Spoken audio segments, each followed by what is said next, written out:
নমস্কার, জয় গুরু বাম, জয় মা তারা। প্রত্যেক দিনের ন্যায় ঠিক তোমাদের মধ্যে এই সময় আমি চলে এলাম। আমি শুভঙ্কর শাস্ত্রী। আমার সম্মুখে যারা মা করুণাময়ী দিব্য দরবার থেকে আমার প্রোগ্রাম যে যেখান থেকে দেখছে, প্রত্যেকে মায়ের এই দরবারে, প্রত্যেকে কি বলবো, মায়ের চরণে তাদের জন্য প্রার্থনা জানাই। প্রত্যেকে ভালো থাকুক, সুস্থ থাকুক, সৎসঙ্গে যুক্ত থাকুক।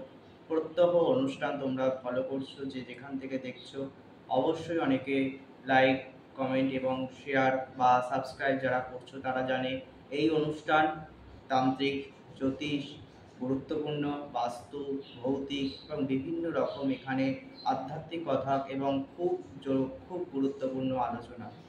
যারা এই অনুষ্ঠান যে দেখে প্রত্যেকে জানে যে শাস্ত্র মহারাজের কথা তারা অক্ষরে অক্ষরে মেলাতে মিলিয়ে তাদের জীবনের অনেক নানান অশান্তি, নানা রকম অশান্তি থেকে তারা জীবনে অনেক যারা অশান্তির মধ্যে ভুগছে, যারা রকম যে কোনো রকম স্বামী স্ত্রী পারিবারিক সমস্যা, রাগ রিলেশন, কোর্ট কাচারি, বিভিন্ন রকমের যারা আমার প্রোগ্রাম নিত্য যারা দেখছে, প্রচুর লোককে যারা ফোন করছে আশ্রমে, যাই হোক আমি বলবো তারা এই আশ্রমের কথাগুলো মেনে যে সব প্রয়োগগুলি করছে তারা অনেক ভালো উপকার পাচ্ছে। আর মায়ের আশীর্বাদে আগামী দিনেও তারা যাতে ভালোভাবে মায়ের এই দরবার থেকে যাতে তাদের জীবনে সুখ শান্তি সব কিছু যাতে ফিরে পায়, মায়ের কাছে আমার একান্ত প্রার্থনা, একান্ত আমার মায়ের কাছে আন্তরিক। যে যেখান থেকে দেখছো প্রত্যেকেই বলবো মায়ের এই দরবারে অবশ্যই তোমরা যে যারা আসতে পারছো না, অবশ্যই আগে অনুষ্ঠান শুরুর আগেই প্রত্যেককেই বলবো মাকে তোমার অন্তরের কামনা বাসনা অবশ্যই জানাও। অবশ্যই মা তোমাকে পারলে, মাই একমাত্র তোমাকে জীবনে সঠিক রাস্তা, সঠিক দিকে তোমাকে কিন্তু একমাত্র এই ব্রহ্মময়ী তারাই তোমাকে পারবে তোমার জীবনে কোন চলার পথে যে যত বাধা বিপত্তি সবই, যতই তুমি তন্ত্র করো, যতই তুমি বশীকরণ করো, যতই তুমি যে কোনো ক্রিয়া কাম্য যাই করো না কেন, একমাত্র দেবীই পারবে কিন্তু তোমাকে সেই বিপদ থেকে উদ্ধার করতে। তাই আগেই প্রথমেই বলবো মার কাছে অবশ্যই প্রার্থনা কামনা অবশ্যই জানাও। তারপর তো আমরা অবশ্যই আছি।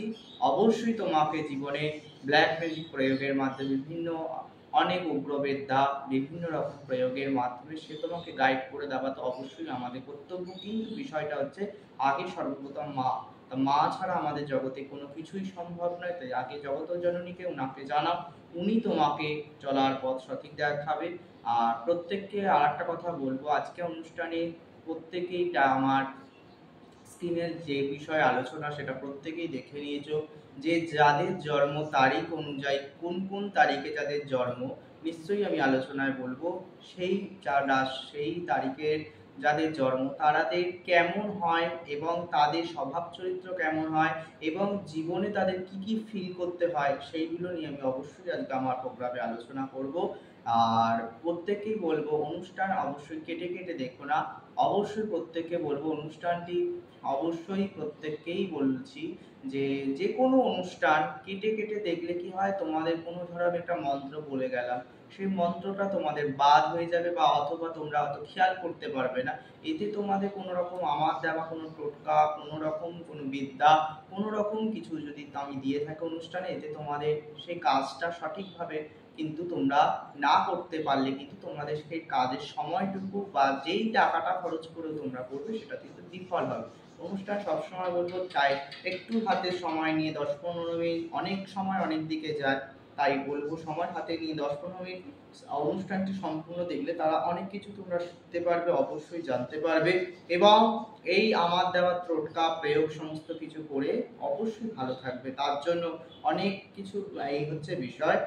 আর যাই হোক, যারা এখনো সাবস্ক্রাইব করোনি এবং যারা বেল আইকনে এখনো ক্লিক করোনি তাদেরকে প্রত্যেকেই বলবো সাবস্ক্রাইব করে দাও, যাতে আমার অনুষ্ঠান করা মাত্রই তোমাদের কাছে যাতে চলে যায় ঠিক 6টা 15 থেকে 6:30 সন্ধে এই টাইমে তোমরা তোমাদের তোমাদের নির্দিষ্ট সময় অনুযায়ী আমার প্রোগ্রাম শুনে তোমরা যাতে সেই উপকৃত হও। আর যে যেখান থেকে আমার শিষ্য ভক্ত যে যেখান থেকে আমার অনুষ্ঠান দেখছে, কি কি বিষয়ের উপর আরো আলোচনা জানতে চাইছো তোমরা অবশ্যই প্রত্যেককে বলবো সেই বিষয়ের উপর তোমরা কমেন্ট বক্সে লেখো কিরকম লাভ, এই হচ্ছে বিষয়। আর তোমার আত্মীয় স্বজন বন্ধু বান্ধবের কাছে যারা অনেক জায়গায় অনেক কিছু করেছে, অনেক টাকা অনেক দিকে খরচ করেছে, কিন্তু রেজাল্ট হচ্ছে না, তাদের কাছে আমার এই গুরুত্বপূর্ণ এই অনুষ্ঠান তোমরা পৌঁছে দাও, যাতে তারা এই অনুষ্ঠান সম্পূর্ণ ফলো করে অবশ্যই যাতে ভালো থাকে, আগামী দিনে যাতে সুস্থ থাকে। চলে আসি মূল বক্তব্যে। যাদের জন্ম 2 তারিখ, 11 তারিখ, 18 তারিখ, 20 তারিখ, 23 তারিখ, 15 তারিখ, 24 তারিখ, 13 তারিখ, 31 তারিখ এবং 25 তারিখ জন্ম, আই রিপিট, যাদের জন্ম তারিখ 2 তারিখ, 11 তারিখ, 18 তারিখ, 20 তারিখ, 23 তারিখ, 15 তারিখ, 24 তারিখ, 13 তারিখ এবং 31 এবং মাসের শেষ 25, যাদের জন্ম, তাদের জীবনে ভীষণভাবে চলার পথে অনেক বাধা আসে। জীবনের যে কোনো সফলতা তারা করার চেষ্টা করে, কিন্তু সেই সফলতাকে তাদের নিজের প্রচেষ্টার মাধ্যমে তাদেরকে জীবনে এগিয়ে নিয়ে যেতে হয়। তারা দর্শক, বন্ধু বান্ধব বা আপনজনে কারোর পাশে দাঁড়াবে চেষ্টা করবে, কিন্তু সেই ব্যক্তিরা যাদের এই তারিখে জন্ম, তাদের জীবনে কোনো কিছুতে যদি বিপদে ফেসে যায় বা করে, তখন সেই ক্ষেত্রে দেখা যায় তারা আপন বলো, বন্ধু বান্ধব বলো, বিশেষ করে নিজ বর্গের লোকেরা, বন্ধু বান্ধবের থেকেও যারা নিজের লোকেরা পিছু পা হাঁটে, অর্থাৎ তার বিপদে না আসা, অর্থাৎ তাকে কিছু বলে পাশ কাটানোর চেষ্টা করার তাদের পক্ষে এইগুলো তাদের ঘটে থাকে। এবং সুনামি, যতটা সুনামি দরকার একটা কোনো কিছু মানুষের জন্য করে যে একটা সুনাম বৃদ্ধি, এদের ততটা সুনাম হয়ে ওঠে না। এরা চায় নিজের প্রশংসা শুনলে এদের পক্ষে, এদের জন্য একটু চায় যে আমি যেটুকু করেছি আমি সেইটুকুতে যদি একটু শুনতাম, কিন্তু সেই সুনামির ক্ষেত্রে কিন্তু যতটা হবার কথা ততটা কিন্তু হয় না। এই হচ্ছে বিষয়। আর দ্বিতীয়ত কথা, চলার পথে অনেক বাধা আসে। যে কোনো কর্ম করতে গেলে এদেরকে একটু পরিশ্রমজনক করে তবে জীবনে সাফল্য আসলেও একটু দেরি হয়। হঠাৎ করে সবার পক্ষে এই সফলতা আসে না, যেই তারিখগুলো আমি যাদের বললাম। এবং মানসিকভাবে কোনো কিছু সবাইকে সবকিছু ভাবে শেয়ার করতে পারে না, একটু চাপা প্রকৃতির মনস্তিত্ব ভাবও কিন্তু এই জাতক জাতিকাদের মধ্যে, যাদের এই তারিখে জন্ম, সেরকম হয়ে থাকে। এবং এরা ঘুরতে ফিরতে এবং এদের মধ্যে দেখা যায় একটু সুখময় জীবনে এরা সুখীময় থাকতে কিন্তু ভীষণ ভীষণ পছন্দ করে, কিন্তু সুখটা ততটাই আসে নিজের প্রচেষ্টা। এটা একদম প্রথম কথা।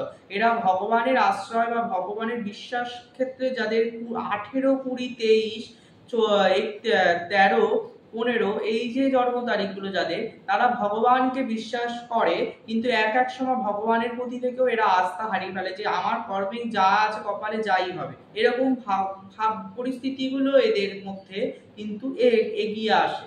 এইগুলো দেখা যায়, কিন্তু তা বলে এরা নাস্তিক হচ্ছে যে সেটা আমি বলিনি। আর ধর্মপথে চলার পথে যেটুকু বিশ্বাসযোগ্য সেইটুকুই করে, আদার্স এই ঘর হয়েছে, এই ঠাকুর বাড়ি, এইগুলো থেকে ততটা ওরা বিশ্বাসযোগ্য হয় না। কিন্তু বিষয়টা হচ্ছে কিন্তু যে ভগবানকে বিশ্বাস করে না সেটা নয়, ভগবানকে অবশ্যই বিশ্বাস করে, যতটা দরকার ততটুকুই। আর জীবনে সফলতা এক কথা বলতে গেলে হলেও দেরি হয়, বা কোনো কাজে কোনো কিছু হয়ে গেলে সে চায় তার নিজের সুখময়, নিজের ইচ্ছা অনুযায়ী যদি সেই কাজটা যতক্ষণ না হয়, তার মনে কিন্তু শান্তিটা ভাব আসে না। এই জাতক জাতিকাদের মধ্যে কিন্তু ভীষণ ভাবে এইগুলো লক্ষ্য করা যায়। এইগুলো কিন্তু এদের কোনো খারাপ কোনো গুণগান নয়, এতে এদের জন্মকালীন অনুযায়ী এই তারিখে যাদের জন্ম, তাদের ছেলে হোক বা মেয়ে হোক, তাদের মন মানসিকতাটা একটু এরকম ভাব প্রকৃতির হয়। এই হচ্ছে বিষয়। সময় যে নাই, তবু বলে যাই, আমি ছিলাম, আমি আছি, আমি থাকবো। ভয় কি? যে কোনো অনেক সমস্যা জীবনে আসবে, সমস্যা থেকে তুমি মুক্তি করতে পারবে। আর সর্বপ্রথম মা জগৎজননীকে জানাও। আর যদি কোনো একান্ত তোমার দরকার হয়ে থাকে, আশ্রমে দেওয়া বুকিং নাম্বার তো অবশ্যই আছে, তার সঙ্গে তুমি অ্যাপয়েন্টমেন্ট করে তুমি যোগাযোগ করে নিও। নিশ্চয়ই তোমাকে আমি তোমার জীবনে সেই সমস্যাকে কিভাবে গাইড করতে হবে, সেই সমস্যা থেকে কিভাবে মুক্তি পেতে পারো, অবশ্যই আশ্রমে বুকিং করে এসো। আমি নিশ্চয়ই তোমাদের পাশে দাঁড়াবো এবং তোমাদের কি থেকে করলে বেটার হবে, কি করলে তুমি জীবনে ভালো থাকতে পারবে, অবশ্যই আমি তোমাদের গাইড করে দেবো। জয় মা, জয় মাতা।